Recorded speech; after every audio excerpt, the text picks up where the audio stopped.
리버풀이 7대 0이라는 엄청난 스코어로 맨유에게 승리를 거두면서 최근에 리버풀이 좋은 흐름을 가져가고 있다는 것을 입증을 했는데, 최근 리버풀의 축구가 잘 되고 있는 이유 중 하나는 클롭 감독이 각포, 누네스, 살라 이 3명의 3톱 라인의 동선을 완벽하게 정리를 해주는데 성공을 했습니다.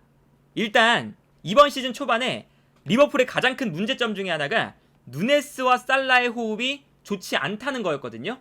이 두 선수는 기본적으로 빠른 스피드를 활용해서 전방으로 침투해 들어가는데 가장 큰 강점이 있는 선수들이죠. 그런데 두 선수가 모두 전방으로 침투를 하다 보니까 두 선수의 동선이 겹칠 때가 많았고요.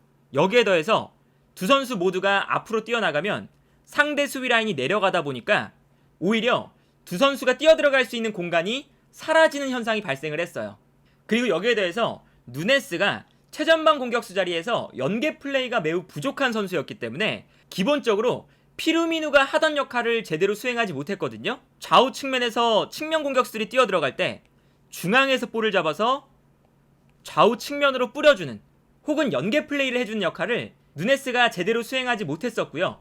그러다 보니까 측면 공격수들의 파괴력이 오히려 죽는 상황이 발생을 했었죠. 그래서 전반기의 경기 장면을 보면 이런 장면이 나타납니다. 리버풀이 공격을 전개할 때 살라와 누네스가 모두 다 전방으로 뛰어들어가고 있거든요. 그러다 보니까 두 선수의 위치가 자연스럽게 겹치고요. 그리고 상대팀의 수비 라인도 살라와 누네스가 전부 다 전방으로 침투해 들어가니까 뒤로 물러서면서 뒷공간에 대한 대비가 충분히 되는 모습이 나타났었어요. 그래서 결과적으로 이런 장면이 나타났죠. 살라와 누네스가 서로 동선이 겹치고 있고 심지어 상대 수비 라인이 내려가 있다 보니까 더 이상 살라와 누네스가 공략할 만한 뒷공간이 쉽게 나오지 않았었습니다. 그래서 이 장면에서 두 선수가 겹치니까 결국에는 살라가 내려와서 공격의 연결고리 역할을 하고 있는 걸 볼 수가 있거든요.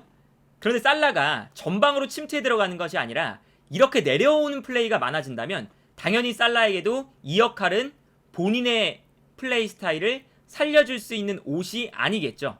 그리고 이런 장면도 나타납니다. 이 장면을 보시면요, 살라가 측면에서 중앙으로 뛰어들어가면서 상대 수비 라인 뒷공간으로 빠르게 뛰어들어가고 있거든요. 그런데 여기서 누네스가 볼을 잡았을 때 누네스가 패스가 그렇게 좋은 선수가 아니기 때문에 전방으로 뛰어들어가는 살라에게 좋은 패스를 뿌려주지 못하는 장면이 나올 수밖에 없었습니다. 그리고 여기에 더해서 또 어떤 게 있었냐면 각포가 왼쪽 측면 공격수로 뛸 때 그다지 좋지 못한 모습들을 많이 보여줬어요. 왜냐하면 각포는 측면 공격수로도 뛸 수가 있지만 이 선수의 최적의 역할은 세컨드 스트라이커 혹은 공격형 미드필더에 더 적합한 선수거든요. 애초에 각포의 가장 큰 장점이 굉장히 다재다능한 선수라서 경기장 전체를 돌아다니면서 연계 플레이도 해주고 공간이 났을 때는 공간으로 침투해 들어가면서 좋은 공간을 찾아 들어가기도 하고 자유롭게 움직이면서 팀 전체의 플레이에 영향력을 높여가는 것이 각포를 잘 활용하는 방법이었어요. 예를 들면 그리즈만이나 디발라 같은 선수와 굉장히 비슷한 유형이거든요.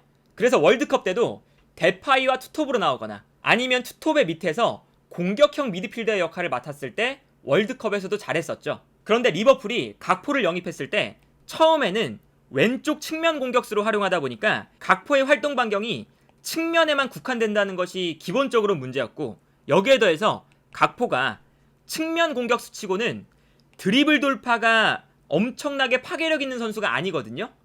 그러다 보니까 리버풀이 왼쪽 측면에서의 파괴력이 각포가 나왔을 때 굉장히 떨어지는 모습을 보여줬습니다.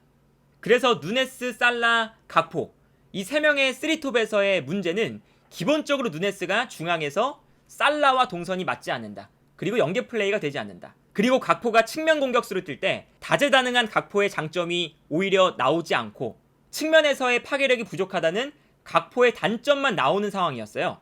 그러다 보니까 클롭 감독이 어떤 선택을 하냐면 누네스와 각포의 자리를 바꿔줍니다. 이렇게 되면 어떤 현상이 발생했느냐, 각포, 누네스, 살라 라인이 마치 과거에 피르미누, 마네, 살라 이 3명의 3톱 라인처럼 각포, 누네스, 살라 3톱 라인이 거의 비슷한 형태로 가동이 되기 시작하거든요. 일단 각포는 자유롭게 움직이면서 공격 라인의 연결고리 역할을 수행하고요. 특히나 내려와주면서 중원 싸움에 가담을 하고, 여기에 더해서 수비를 끌고 내려오는 역할까지 수행을 하죠. 그리고 이때 누네스와 살라가 각포가 공간을 만들어주면 이 공간으로 침투에 들어가기 시작합니다.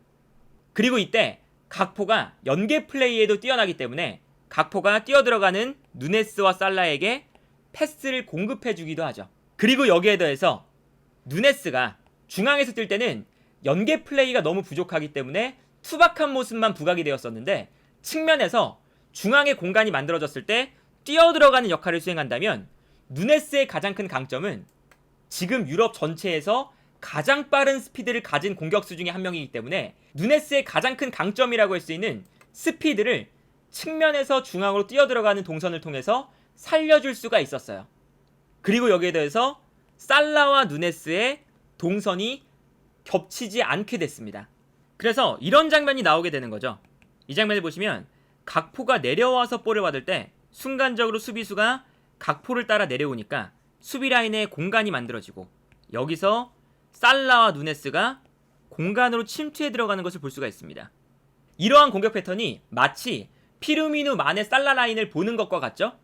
이 장면도 마찬가지입니다. 이 장면도 보시면 살라가 내려와서 볼을 받고 있는데 이때 각포도 내려와서 공격의 연결고리 역할을 하고 있어요. 그러다 보니까 살라가 볼을 받았을 때 본인이 볼을 받아서 소유하는 게 아니라 각포에게 주고 자신도 뛰어 올라갑니다.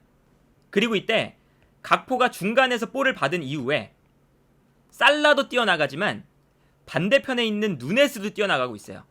그러다 보니까 각포가 볼을 받아서 뛰어나가는 누네스에게 좋은 패스를 뿌려주는 모습을 볼 수가 있습니다. 확실하게 각포가 중간에서 공격의 연결고리 역할을 하고 있는 거죠. 그래서 각포가 리버풀이 공격을 전개할 때 상대 수비 라인에 혼란을 주고 있어요. 이 장면도 보시면요, 각포가 내려와서 볼을 받고 있으니까 순간적으로 맨유의 수비형 미드필더인 카세미로가 뒤로 움직이고 있는 엘리엇이 아니라 각포를 압박해야 되는 상황이 나오거든요. 근데 이렇게 되면 각포가 볼을 잡았을 때 옆에 있는 아놀드에게 패스를 보내주고, 아놀드가 카세미로의 압박을 벗어난 엘리엇에게 패스를 보내줄 수가 있습니다. 그리고 이때 다시 각포가 전방으로 뛰어들어가면서 엘리엇이 볼을 받은 이후에 각포에게 다시 패스를 보내주는 모습을 볼 수가 있죠. 그래서 사실상 이 중간에 있는 카세미로를 굉장히 혼란스럽게 만드는 거거든요. 카세미로가 각포를 막아야 될지 엘리엇을 막아야 될지, 각포가 내려오기 때문에 카세미로가 굉장히 애매한 상황에 빠지게 됩니다. 그래서 각포의 플레이가 리버풀의 공격 작업에 엄청나게 도움이 되는 장면들이 계속 나오죠. 이 장면도 보시면요, 리버풀이 역습을 전개할 때 일단은 각포에게 패스를 보내줍니다. 그리고 각포의 옆에서 살라와 누네스가 전방으로 뛰어들어가기 시작하죠. 그리고 여기서 각포가 볼을 받은 이후에 뛰어들어가는 살라와 누네스에게 패스를 뿌려주는데, 여기서는 살라에게 먼저 패스를 뿌려줘요. 그리고 살라가 공간으로 뛰어들어가면서 상대 수비 라인을 완벽하게 무너뜨리는 모습을 볼 수가 있죠. 그리고 여기에 더해서 살라와 누네스가 이제 동선이 겹치지 않으니까 누네스가 반대편에서 뛰어가면서 수비수 한 명을 반대편으로 끌고 나가고 있거든요. 그러다 보니까 이 중간에 공간이 생겨요. 그래서 이 다음 장면을 보면요, 살라가 측면 돌파를 완벽하게 시도했을 때 누네스가 반대편으로 뛰어나가면서 수비수 한 명을 유인하고 있고, 이때 중간에 공간이 생기는데 여기서 각포가 다재다능한 선수라고 말씀드렸잖아요. 이 선수가 연계 플레이에도 강점이 있지만 공간을 찾아가는 플레이도 굉장히 뛰어나기 때문에 누네스와 살라가 만든 공간으로 뛰어들어갑니다. 그리고 뛰어들어가는 각포에게 살라가 정말 좋은 패스를 뿌려주면서 각포가 패스를 받아서 득점으로 만드는 모습을 볼 수가 있었죠. 이러한 모습들이 각포를 제로톱으로 세우면서 각포, 누네스, 살라, 이 3톱의 파괴력을 확실하게 보여주는 장면이라고 할 수가 있겠고, 그동안 리버풀이 가지고 있었던 공격 라인에서의 문제점, 누네스와 살라의 동선이 겹치거나 누네스의 연계 플레이가 부족하거나, 그리고 각포가 측면에서 측면 돌파가 부족하다는 그 단점들을 누네스와 각포의 자리를 바꿔줌으로써 완벽하게 해결을 한 거거든요. 그리고 이 자리가 바뀌니까 각포가 피르미누의 역할을 수행하면서 다재다능한 각포의 장점이 살아나고, 좌우 측면에서는 누네스와 살라의 동선도 겹치지 않고 이 두 선수의 공간 침투 능력이 살아나고 있고요. 최근에 리버풀이 안 좋았던 흐름을 완벽하게 뒤집고 성적이 급상승하고 있는 이유는 클롭 감독이 누네스, 각포, 살라의 동선을 확실하게 잡아준 것에 있다 라고 볼 수가 있겠고요. 어느새 리버풀이 토트넘보다 한 경기를 덜 치른 상태에서 승점이 3점 차가 됐기 때문에 이제는 리버풀이 현실적으로 챔피언스 리그를 나갈 수 있는 승점이 되었고요. 그리고 이러한 좋은 흐름에는 클롭 감독의 전술적인 능력이 분명히 중요한 영향을 끼쳤다 라고 볼 수 있지 않을까 합니다.